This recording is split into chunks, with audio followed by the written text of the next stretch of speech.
Hello, everybody, and welcome back to the PFN Scouting Podcast. I'm your host, Dalton Miller, joined, as always, by my co-host, Ian Cummings. He has a little bit different scenery going on. We will ask him about that in a second, but we have got to talk about Caleb Williams, what happened last week against Notre Dame, and what could happen this week against Utah as USC plays another quality opponent, another good defense that has danger lurking at the second and third levels. But as always, I got to ask first, Ian, how are you doing? Doing good, man. Had a half day yesterday. Decided to take a little day trip in the hotel, as you can see. Neglected to pack my microphone. So to the listeners out there, I apologize if the audio quality is a little bit inferior than usual. I think it's okay. It's coming in okay. But yeah, man, a lot of football to go over from this past week. A lot of really great games. But you mentioned it. I mean, the top story is Caleb Williams threw 3 interceptions in the first half against Notre Dame. He bounced back a little bit in the second half, but we still saw a few iffy plays. And the thing that we've been talking about, right? You know, this whole QB1 conversation, one guy might be a little bit better in structure right now. And Caleb Williams, I feel like we saw, you know, those minor flaws that we'd referenced before really got put under the microscope and exacerbated against that Notre Dame defense. Well coached, flying to the football, putting a ton of pressure on him, and that was the result. So I feel like we got to start off with that. You led us into it great, but there's so many different angles to cover because Caleb Williams is, I think, you know, looking at prospects over the last 5 to 10 years, might have the biggest media imprint of all of them. I mean, the hype around this guy is absurd. So it's tough to parse through it sometimes, but let's just get right into the diagnostics, man. That Notre Dame game, what happened, honestly? Yeah. So we've obviously written a lot about Caleb Williams at this point. You've taken a couple of different angles this week. I took an angle before the game, and it turned out to be fantastic timing because I talked about some of the downsides of his game, and I really looked at it in the lens of the ESPN article that came out. Matt Miller did a fantastic job getting a bunch of quotes from NFL personnel, scouts, GMs, coaches, the lot. And the general consensus was that this guy is an Andrew Luck, Peyton Manning level prospect, and he's on the level, if not better, than Trevor Lawrence and Joe Burrow. And it's just not true. It's just not true. And I understand that we always want the new thing to be the best thing. And I understand, and this is what I wrote about, we go traits hunting. And every once in a while, it shifts.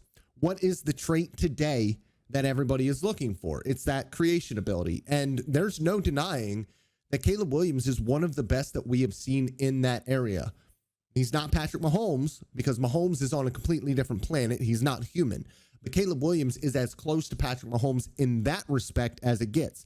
And it's not just the physical ability, it's the vision that he has in those situations to be able to distribute the ball to his receivers with that elasticity in his arm and the athleticism that he possesses.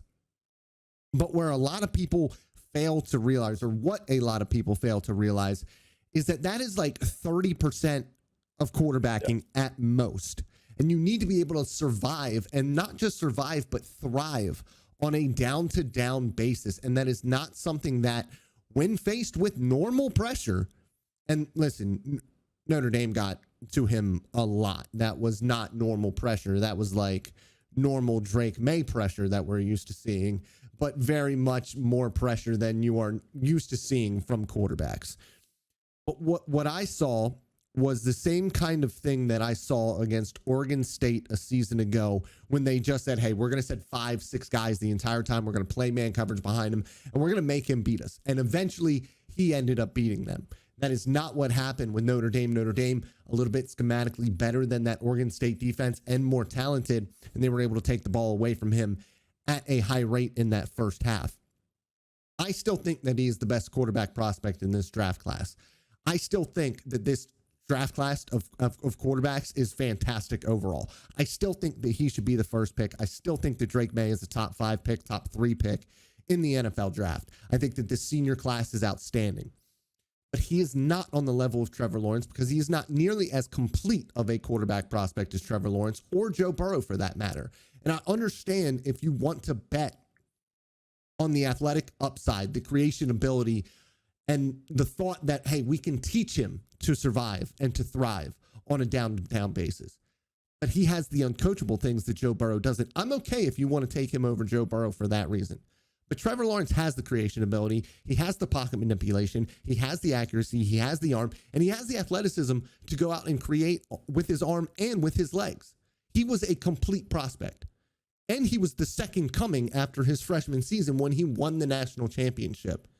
He was a better prospect from start to finish. And he was not in the Lincoln Riley offense. So that's my rant with Caleb Williams. He's a fantastic prospect, but he is not near perfect, and we need to stop acting like he is perfect. Yeah, I mean, the creation tools are so easy to gravitate to in the modern NFL, and the Patrick Mahomes comparison is always the one that people rush to, right? Because he's the guy who's really patching it. You look at, being able to throw off platform, being able to adjust your arm angles, maintain velocity while you're doing it. That's Mahomes. That's what he does. That's what he's trademarked at this point. Anytime you see a quarterback do it, you think Mahomes. That's where your mind goes back to. So that's why Williams, it's always the first guy that they come back to. But, there's the tools for creation. There's the tools that allow you to do that. And then there's the control and discipline and, the processing ability that you need to maximize that. You mentioned Mahomes is a wizard, not just with that creation ability, but, with the processing, the decision-making. He always knows what the right thing to do is, right? Even when, those high leverage situations where he's getting flushed out to the right, the pressure's coming, the defense is closing in. He's still hyper aware. He's still very measured with his decision-making. And I think what we saw on Saturday is that Caleb Williams, hey, he diced up Colorado. Great. I think this was really the first time in a long time that he's played a team that had the talent, that was well coached, that was playing incredibly fast and physical, and they put the pressure on him, right? And, it's not that he can't evade pressure, right? He's got the creation ability, but hey, he gets out of the pocket. There's nothing there. He's trying to force things too. Like there was that one throw where he got flushed out to his left. He had an open outlet and he tries to force something, right? So it's those things. When Mahomes gets flushed out, he knows where his check down is. Even when he's, creating space and creating time, he's not trying to force the big play all the time. And I think that's still where Williams is growing. Just take what's given. And in those situations, don't make a bad loss worse, right? So I think the maturity is not quite there yet in that aspect. He was still a great prospect for sure. And I think some of the flashes of creation ability that we saw, the evasion ability, he was creating time, but it's just the decision-making that goes off of that, forcing too many throws, trying to go for the big play, the discipline and control that he needs to maximize that high-level creation ability is still not there to the degree that, it's been advertised at times. So you mentioned it, great prospect, a very talented prospect, but quarterback play is, there's the physical element, but the mental element is so much more, it's so much more dominant at the NFL level, right? Like you cannot just be a playmaker. You have to be a high level distributor and you have to be a high level decision maker. Caleb Williams is on his way. He's growing, but I think this game really showed us more than anything else, he's not there yet. And then you look at Drake May on the other side playing a Miami defense that has a ton of NFL talent, and he played very well. And he's keeping the offense in rhythm. He's making those short completions to move the chains when he needs to. He's not, his internal clock is fast. He's getting the ball out quickly, but also making really good calculated risks downfield with Devontae Walker. So you look at that side by side and you're thinking, wait a minute, right? Like this QB1 conversation, and it's something that we've talked about a lot. But I think this week was just more confirmation. Like you can have Caleb Williams or Drake May as your QB1, but neither one is a wrong answer. So, it's a coin flip. It always has been. And I think it's going to continue to be. But this week just kind of reinforced that. Yeah, and I like that you talked about being a distributor, and that's a very important task as an NFL quarterback. It's not flashy, right? It's not the thing that draws the eyes. Like what draws the eyes is sidestepping two defenders, firing that 40-yard laser off platform, right? Like that's great. And it's great that you can do that. But you mentioned it, distribution is how you keep the offense moving, how you put points on the board, and how you win.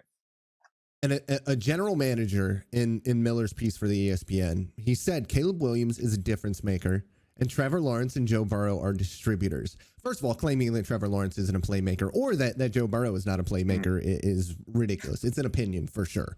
But distributing, I wrote it in here, it's over half of an NFL game is just distributing, making the correct decisions.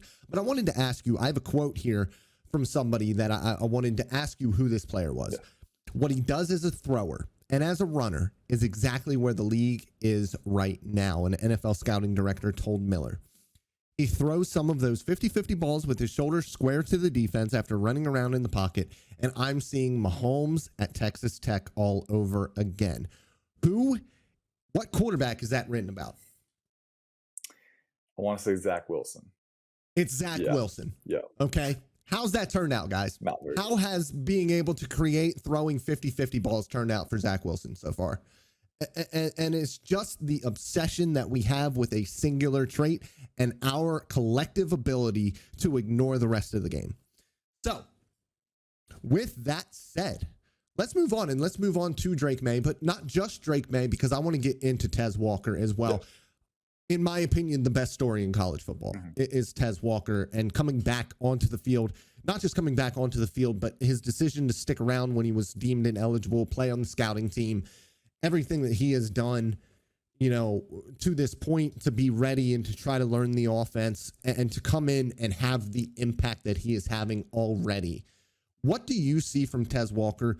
Do you think he goes to the NFL level next season? Do you think that we have enough of or do you think we will have enough of a track record with him to really get a good feel for what he might be at the next level with so few games played? I think now that he's back, we will. Because he was very productive at Kent State before transferring to North Carolina. I mean, he was a very good vertical threat. They played Georgia last year, and he tore them up, right? You know, you could tell that's kind of a barometer game for you. When you look at a small school guy from Kent State playing Georgia, you want to see if the athleticism matches up, right? And he's outrunning Georgia defensive backs at 6'3", 200. I mean, the size-speed combination is absurd, and we saw it again against Miami. You know, he's really, really good at stretching those spaces, creating separation just with his linear long strider speed. But then he can use some throttle adjustments too, right? He's got good zone awareness, and we saw that on one of his touchdowns, you know, that post over the middle. So, you know, I think he's got all the talent, right? That's the first box that you want to check. Does he have the talent to declare early if he wanted to, right? And I think 6'3", 200, elite speed, elite explosiveness, acceleration, that's all there. So that's a great box to check, especially for a wide receiver in the vertically oriented game. And I think, you know, now that he's back, first off, I mean, like you said, great story. I mean, incredible, because he transferred to be closer to his family and his grandmother, who's, you know, he wanted to help out, right? You know, and they didn't let him get on the field at first, man. That's got to be really tough mentally for a young player, you know, who's going through a change of scenery. So, you know, I'm super happy that he was finally able to get on the field, and now he's playing and thriving. It's just great to see. And, you know, you got Nate McCollum, wide receiver from Georgia Tech, who's more of a slot guy, but they contrast with each other very well in that North Carolina offense. And Drake May is just dicing up defenses with those guys. So it's a fun combination to see. But in regards to Tez Walker, the size speed combination is there. I think he's going to continue to be productive. And as long as he sustains this clip, even if he doesn't have, you know, a full 12 game slate this year, to me, all the traits are there for him to at least command day 2 capital at the very least. I mean, and I think when he tests too, because you're looking at a guy who could run in the 4.3s, 4.4s at his size, that's always going to play in the modern NFL. Yeah. And listen, speaking of guys who are 6'3", 200 pounds, we might as well talk about Troy Franklin and Rome Odunze, because those two were outrageous. That entire game was just incredible on Saturday. I mean, it was a fantastic game from start to finish, and we will get into Michael Penix Jr. here in a second, and Bucky Irvin is another guy that I need to talk about. But Troy Franklin and Rome Odunze, Franklin was pretty much MIA in the first half, and on Twitter, I said, you know, Rome Odunze is somebody who I've preferred over Troy Franklin for the entire process. And then Troy Franklin did the get dunked on liberal meme on me and went absolutely bonkers in the second half. I remember I was actually scrolling through Twitter. I was refreshing, right? And then I just see that tweet, and then like 10 seconds later, big play. Troy It was right afterwards. He had a huge first down catch over the middle of the field, and then he had the huge touchdown, the first huge touchdown. So Troy Franklin, first of all, I think that when I look at him in Odunze, I see a more linear athlete, and it might be kind of like the Michael Penix thing with, you know, Penix is a lefty. I don't like the lefty motion. It looks awkward to me. When I see a guy who is 6'3", around 200 pounds, maybe a little bit less, wearing the number 11, it's just a bad aesthetic for me. I can't deal with that. And so when I look at him, he just reminds me of a little bit more linear of an athlete. I think that Odunze is the more complete player overall, although I do think that they are both very good players. I might be a little bit lower on both of them than I think a lot of people are, but this is a wide receiver class that is really much pick your poison. What do you like? What kind of archetype receiver do you prefer? They're not necessarily the types of receivers that I like, and in a class that has so many guys who are 6'2" or 6'3" or 6'4" or 6'7". It is kind of tough to look at one guy over another and be like, that guy is two rounds better, in my opinion. When this other guy, who I also think is awesome, might go 100 picks later. Yeah. So it's a really difficult discussion to have. But those two dudes absolutely balled out in that game. And it was a ton of fun to watch two guys who I think are jockeying each other for draft capital in April have huge days in the biggest game of the season for each team. Yeah, and they were going back and forth too. I mean, this was like, all right, your turn, my turn, your turn, my turn, just passing it off, passing the baton each drive, man. And it was so fun to watch the quarterbacks distributing it, but also the wide receivers making the plays, because Roma Duns in particular, man. I mean, I feel like the Shaq meme. Like, I apologize, I was not familiar with your game, right? Which I was, right? I mean, we were talking about it. He was in the conversation for my wide receiver 5, right, with Troy Franklin, and we talked about why I preferred Franklin at the time when we had that conversation. But I'm seriously reconsidering that. Nadunze is moving up my board because, I mean, 6'3", 215 should not move as fluidly as he does, first off. I think he's definitely the smoother, more slippery athlete of the two. I think Troy Franklin is a little more explosive, a little bit faster in that linear mode, and that shows up.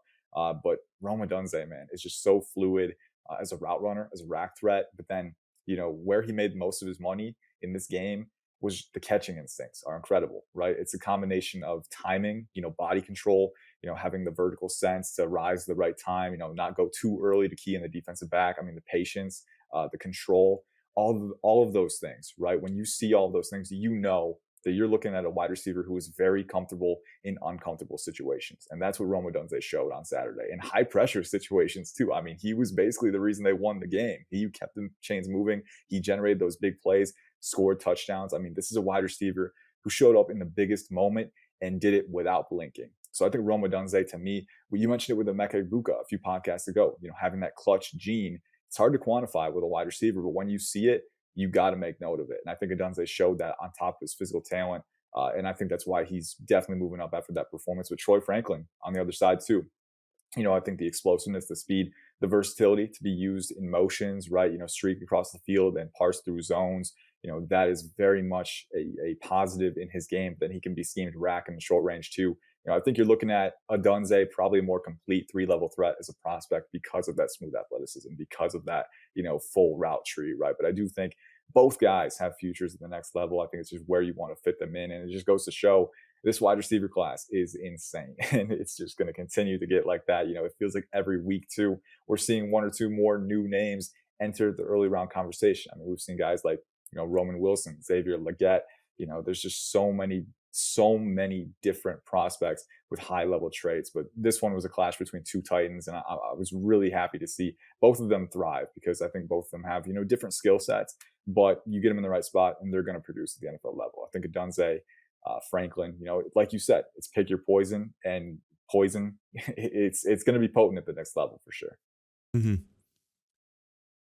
Speaking of this same game, potent, Bucky Irving. Yeah. When I watched him play, immediately, I thought of number 10 for Kansas City, 7th round pick, Isaiah Pacheco. Somebody who, Pacheco is actually a lot bigger than I give him credit for. He looks slimmer, but I believe he's about 215. Yeah. And just somebody who runs incredibly angry.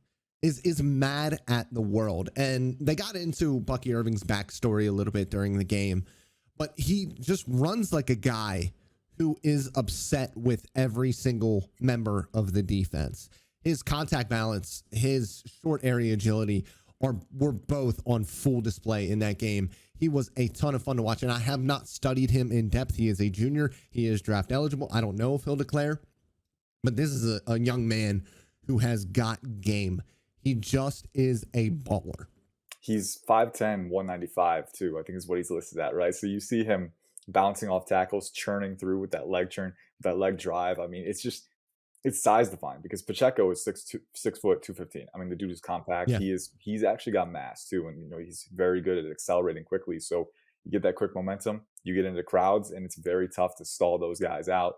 Bucky Irving is 195 pounds. I mean, this is a guy who's, that's not small by any means, but it's not big either, especially going up against defenders who, 230-pound linebackers at the second level. You don't expect him to maintain his center of gravity like he does. And I think part of it Yeah. is just the anger, man. I don't know what it is, because it seems like it almost defies physics and defies logic. And when you don't have that, it's that, and that's what reminds me so much of Pacheco, is that he just it's physics defying, because this is a guy, he's 4 inches shorter than me, 3 inches shorter than me, but we're the same size. We're both 195 pounds. That's pretty big. Like, from a normal human being, that's pretty big. And when you look at an NFL player, and I think especially in the NFL today, when we look at it, linebackers are getting smaller. 215, 220, 230 pounds. There are very few 260-pound dudes anymore, because they're just not fast enough to survive at the NFL level. So I do think that these 190-pound guys, especially if you can show that type of contact balance consistently, I think that you have a role at the next level. With Bucky, it'll probably be as a third down back, somebody who is in a heavy rotation. He will probably not be a starter like Isaiah Pacheco because of that size. But I do think that he is a guy who, if he could pass protect, if he is a good pass catcher, is somebody who could get serious run. Because outside of that, even if it's 3rd and 7, this is a dude who might break 2 or 3 tackles on a draw play and still pick up a first down when you weren't even trying to get a first down. So somebody who just has that kind of tenacity that you look for in a running back, especially an undersized running back. A ton of fun to watch him in that game. And another thing that I was really impressed with from him is the vision too. Like, this is a guy who's doing a lot of his work with those short creases in the middle of the field, right? Like, he wasn't bouncing outside a ton. He's really just slithering through the A gap and the B gap, and just, really just navigating through the second level really well, processing those tackling angles and making guys miss, and then capitalizing with that physicality. The physicality is what finishes those runs, and that's what shows up. But then he also starts out those runs really well, efficient footwork, great vision, great efficiency with his, paths, with his route paths. So I think looking at all of that too, that's just another great bedrock element of his game. So like you said, the size might keep him from being that true volume back in the next level, but it's a league of rotations nowadays. And if you get a guy with his contact balance, his explosiveness, change of direction, he's got some pass down utility as well, that's going to be a great thing for him. And then we're going to continue to talk about this game, because it was, in my opinion, it was my favorite game of the season so far. Before we get into the Week 8 slate, which should also be good, Michael Penix Jr., just take a bow, young man, because you're somebody who has gone through, what is it, 2 or 3 season-ending injuries? It might be 3, honestly. I know there was the knee, the shoulder. I mean, the guy has been... Yes. He's a warrior. He really is. And he was dealing with pain in this one, too. You could see it on his face. Time. Yeah. And he still brought his team to a major win. I mean, the implications of this win, I still haven't begun to completely realize them yet. I mean, this was a massive victory for Washington that only Penix could have gotten them, and he got it to them. I mean, the talent is one thing, right? The arm talent, the arm strength, like we talked about, the driving velocity. But, like we said with Caleb Williams earlier, like, it takes something extra to win as a quarterback in football. It takes the toughness, right? The competitive resolve, but then also the quick processing, the pocket operation ability. I mean, Penix has all of that. And then, the toughness, the resolve to fight through pain and stay at 100% and stay productive too. I mean, he was in pain when he was, taking the snap before in the huddle, but the moment he caught the ball in the pocket, he still looked like himself. And it takes a massive amount of physical, mental toughness, resilience to do that. And I think that gets taken for granted sometimes in the evaluative process, but Penix showed it, man, in a big moment, a moment that, it might not have gotten bigger than that. So that in itself was very impressive. The guy has the talent. He's got the tools for sure, but that's something extra. He showed that too. And I think that's, you can't overlook that. That was his Heisman moment. Easily. He won't be able to top that for the rest of the season, because I don't know if anybody can top that moment for the rest of the season. He was in legitimate pain. And it was incredible to watch him gut through the pain. And it's not like this is a guy who his team was up by 7, 14, 21 points, and he was turning around and handing the ball off. No, he was dropping back and passing, and not just dropping back and passing, but dropping back and passing and getting absolutely clocked still as he was already playing injured. Yeah, you've got 280-pound Brandon Dorless, 290-pound Jordan Birch, both of those guys. I mean, just charging. Obliterated. Exactly. He was getting obliterated by these guys. They were sending 5. They were sending 6. They were really confusing that Washington offensive line with their pressures. And he was standing in there and taking shot after shot. And he faded away a couple of times, and he missed a couple of throws that he probably shouldn't have missed. But he made the big throws when they absolutely mattered, when he was in obvious pain. I mean, those ribs must have been absolutely just like Legos by this point of the game, the way that he was getting hit. So just take a bow, Michael Penix Jr. If you continue to play good football for the rest of the season, you will run away with the Heisman Trophy. And there's a very good chance that your Washington Huskies are a very high seed in the college football playoffs. And now let's move on to week 8, because I think the Big Ten might be playing for Big Ten superiority this week, and we still have to deal with Michigan later. Penn State, Ohio State, and these two teams might be playing for number 2 in the Big Ten. I think if there's one team that could win it out of the 3, it would be Penn State and Michigan. I think Ohio State with the quarterback play, I just don't love that team as much overall. But that doesn't mean that Ohio State can't go out and win this football game. I am just ready to see Kalen King, Marvin Harrison Jr. That's all I care about in this game. That's it. I don't care about anything else. You can talk about JT and Jack Sawyer up against Olu. Don't care. I want to see the cornerback and the wide receiver going off at each other every single play. It's going to be fun. It's going to be fun because Kalen King is a guy that we talked about, guy who always wants to smoke. I mean, 5'11", 190, but plays like he's 3 inches taller, right? He gets in your grill, right? He really suffocates you of any space to work. And I think that's the fun part, because Marvin Harrison Jr. doesn't need space. I mean, that's the thing that we've talked about with him, 6'4", 205, and the dude is just an insane route runner for that size. I mean, you do not expect guys to be able to separate like he does. And his releases are insane, too. Exactly. His hands are so good at the line of scrimmage. That's what I'm so excited to see in this game. Who's ultra flexible, a technician, explosive. I mean, every box is checked. Physical, operational, and then Kalen King on the other side, a guy who is very efficient, exhaustive with his footwork, really fast feet, twitchy athlete, right? I think the explosiveness, Harrison probably has a slight edge there and raw burst and speed, but I do think King has enough to stay vertical, right? So we'll see if he can keep up with that. But that's going to be a great matchup, man. I think, get two guys who, you've got the domineering physical specimen who's just the elite technician. And then you've got the other guy who's, very well-rounded with his coverage looks. I mean, he can man you up and press. He can play his zone. He's got great route identification ability. He can tempo up his footwork and off man too, and use that targeted physicality to gather receivers. So it's going to be a great battle. I think both guys, obviously Harrison has early first round aspirations. I don't think he gets out of the top 5, maybe not even the top 3, but, Kalen King is a guy who's, Penn State hasn't been tested a ton this year yet. So I think this is the first time that we're really going to see him be challenged. But that entire secondary, Kalen King, Johnny Dixon, Daquan Hardy in the slot has been very good too. So they will be tested by this Ohio State offense. That much is clear. But that's a heavyweight first round matchup. Two guys who, contrast each other a little bit. I think you can tell Harrison has the edge physically, but Kalen King, a statement opportunity if he can take advantage of it.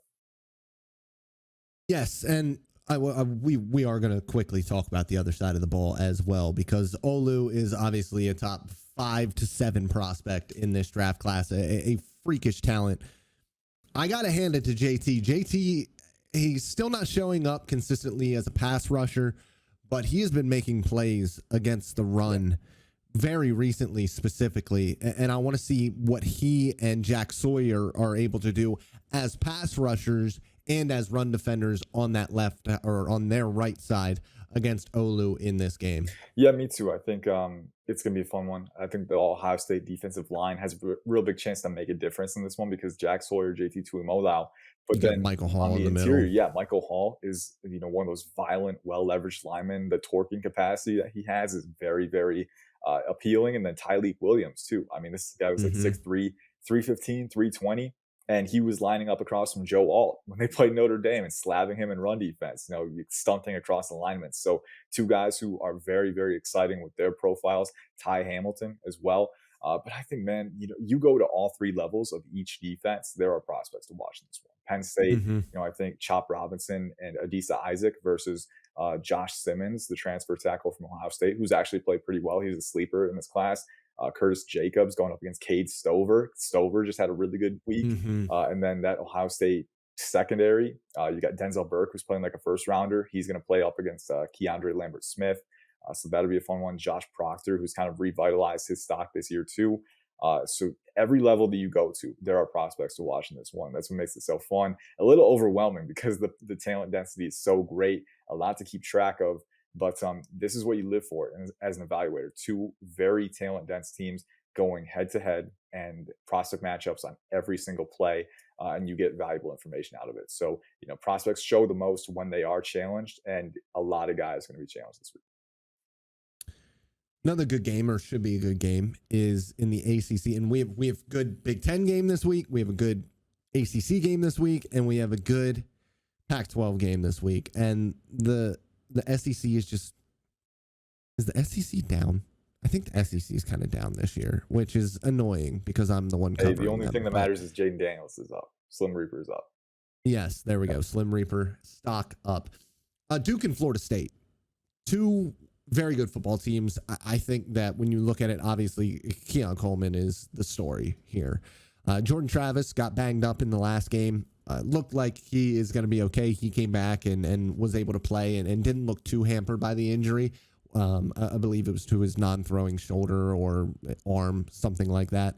But do you think that Duke is going to be able to win this football game?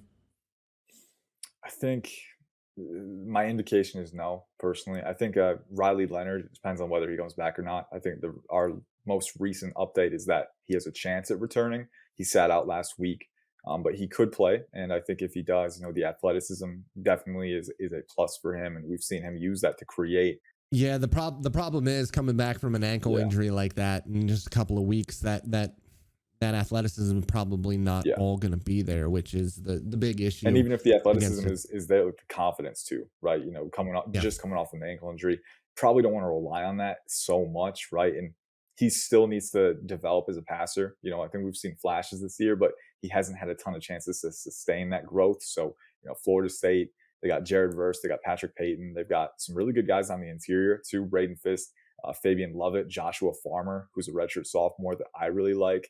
They got Kalen DeLoach and Tatum Bethune, two really hard-charging linebackers who can just fly into the backfield. And then they've got some talent in the secondary too. So, Florida State is a well-coached team, again, with a ton of NFL talent. I think they outmatched Duke pretty safely in this one because even if Leonard is back, he's going to be dealing with that injury. But, it is going to be a good test for that Duke team to see if they can at least compete, because that Clemson game, that Clemson win was a statement for them. And I think they proved that they can at least go toe-to-toe with these kinds of teams. But if Leonard is there, you don't want to see him re-aggravate that injury, right? Just hoping he stays healthy. But, if he can prove, if he is there, if he decides to play and wants to try and make an impact, if he changes the complexion of the game to a level where Duke does keep it close because of his competitive toughness permeating to his teammates, right? Making those plays that those ultimate competitors make, evaluators will take notice. So we'll see what happens. But I think Florida State has the edge in this one.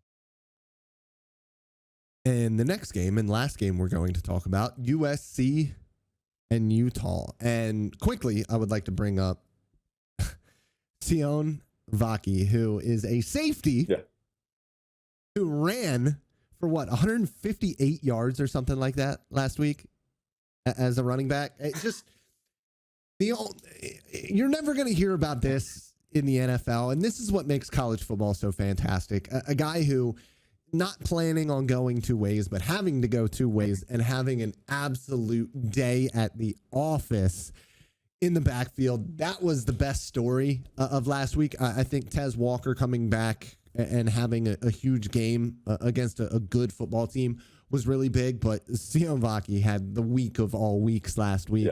I believe he also had something like 4 tackles.